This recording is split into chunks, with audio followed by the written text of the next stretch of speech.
Hi, my name is Brad Emery, and this is a quick little video about people first language and how we're going to be using that and why it's important here at USD 350 St. John Hudson.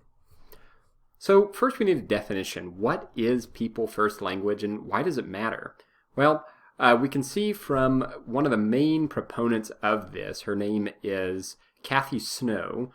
She describes or defines people first language as language that puts the person before the disability and describes what a person has rather than who a person is.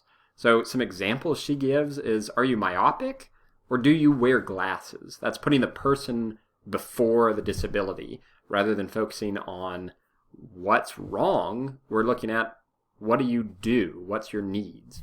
Are you cancerous or do you have cancer? Of course, we would never call someone cancerous. We would say they have cancer, and she's asking us to do the same thing for someone with a disability. Is that person handicapped? Are they disabled? Or do they have a disability? So by this point, you're starting to see the difference here, and it seems like something that's subtle and small and may not really matter, but let's take a little bit of time and figure out, well, what's going on in our school and why does this matter? So in our school, we see this on the playground in student insults and just that playground language. And a lot of you are probably thinking to yourselves, well, that's just kids. They use that. It's not a big deal. Things like idiot or moron or that's lame or that's dumb. And to some extent, that is true. But let's take a minute and think beyond just the surface level for a minute here. And Kathy Snow, again, makes a really great point in one of her articles where she mentioned, do we see a use of any other disabilities as an insult on the playground or anywhere else? You never hear someone calling out, oh, you're a terrible diabetic. Oh, you are an awful person with cancer. It's absurd. We don't hear it. We don't see it. The reason we hear terms like idiot and moron is because it's a very insulting, it's very low view of a person. And we don't really think about it because those have faded from the idea of a medical diagnosis, and those words now are just used as insults, but their roots are in the same place as diabetic or cancerous. And we really want to make sure that the kids are understanding that because deep down, somewhere that language does matter and it has meaning.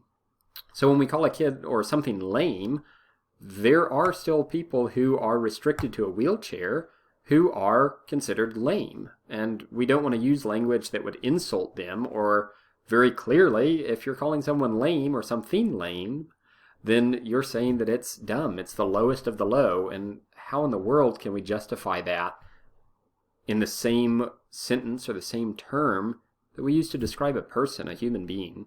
So we also want to take care with our professional discussions. Obviously, we're not using those insults, I would hope, in our professional discussions, but we run into the issue of using language or telling more about a student than we need to, and we're going to touch more on this and how we can fix it in a moment.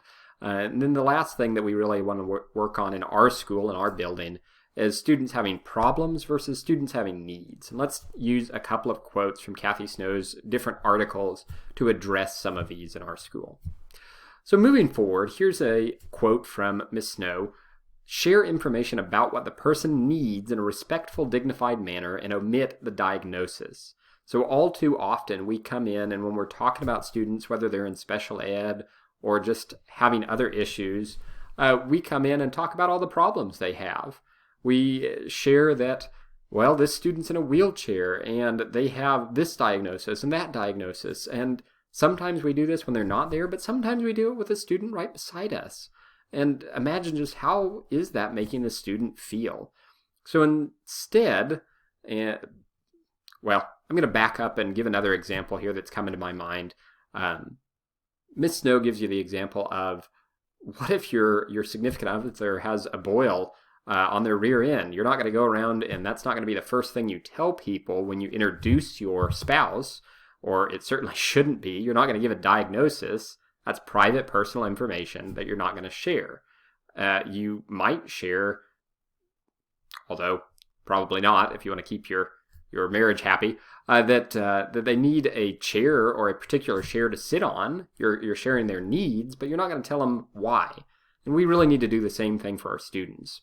If our student needs assistance eating, that's a lot better than saying they have a problem eating and can't eat on their own, okay? If they can't walk, let's say that they are needing a wheelchair, needing assistance with mobility, instead of telling everyone what they can't do. So it's a small change that makes a big difference. It's all about changing our perceptions. Something else here that we've noticed in our school, the words used about a person have a powerful impact on the person. So we've kind of covered some of this already. We want to make sure that not only we as professionals are using terms that build up and encourage and support individuals of all ability levels and individuals who have different needs than ourselves, or, and this is a term that's not people first language, but it's one that you're familiar with, the normal people. You know, what is normal? Well, there's not a normal. And that what it's really saying is you aren't normal. And that's a problem. Okay. So instead we want to talk about what we all can do. We want to talk about our strengths of all children, of all individuals, because that does have an impact on the people we're talking about and on the people around us also. So finally, this is one that I see a lot in our school, and it's not trying to call anyone out. It's just something that I'm as guilty of as anyone else. In general, way too many stories are told about people with disabilities. These personal, intimate, private details that are nobody else's business. That's what we were talking about a couple of slides ago. These things that we share about the students, they're their personal medical diagnosis. We don't need to share what's wrong with students. We don't need to tell all their problems. What we do need to share is what that student needs to be successful in a teacher's classroom. If a student has trouble reading, instead of saying, well, they've got a problem with reading and they're not very good at it, how about we tell what they do need to be successful in the general ed classroom? Well, instead of Susie has issues reading, we can say, well, Susie needs a little bit of extra help when reading to sound out those more difficult words. Or if Joe has trouble doing math because he can't read the problems, well, how about we say what Joe needs is actually someone to read the problems for him in math because he is solid, he can comprehend it, and that's one of his strengths, but he needs a little bit of help in parsing out that information, and he needs to be able to hear it auditorily.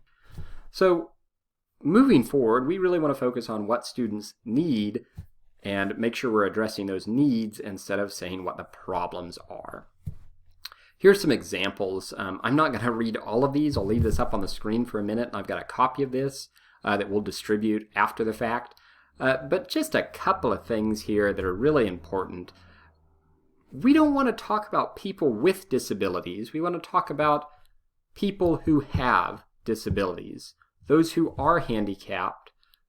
Oops, I said that backwards. My apologies. Let's flip that on its head. We don't want to talk about people who are handicapped, people who are disabled. Instead, we want to talk about people with disabilities or people who have disabilities.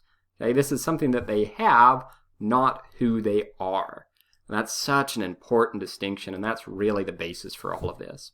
So again, that might look like instead of saying someone is learning disabled, someone has a learning disability. We're giving a diagnosis. We're not saying that this is an integral part of who they are. It's something they have. Okay, we're not going to call somebody cancerous.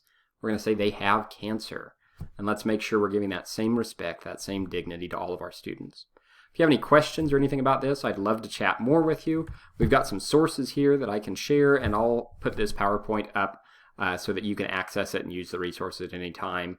Let's make sure that we're working and respecting, and really the goal of this, as with all things that we do, is to make sure we're doing what's best for the kids and putting them before ourselves and making sure that they are all treated with respect, with dignity, to make this warm and welcoming environment that we want to have in our school. Thank you.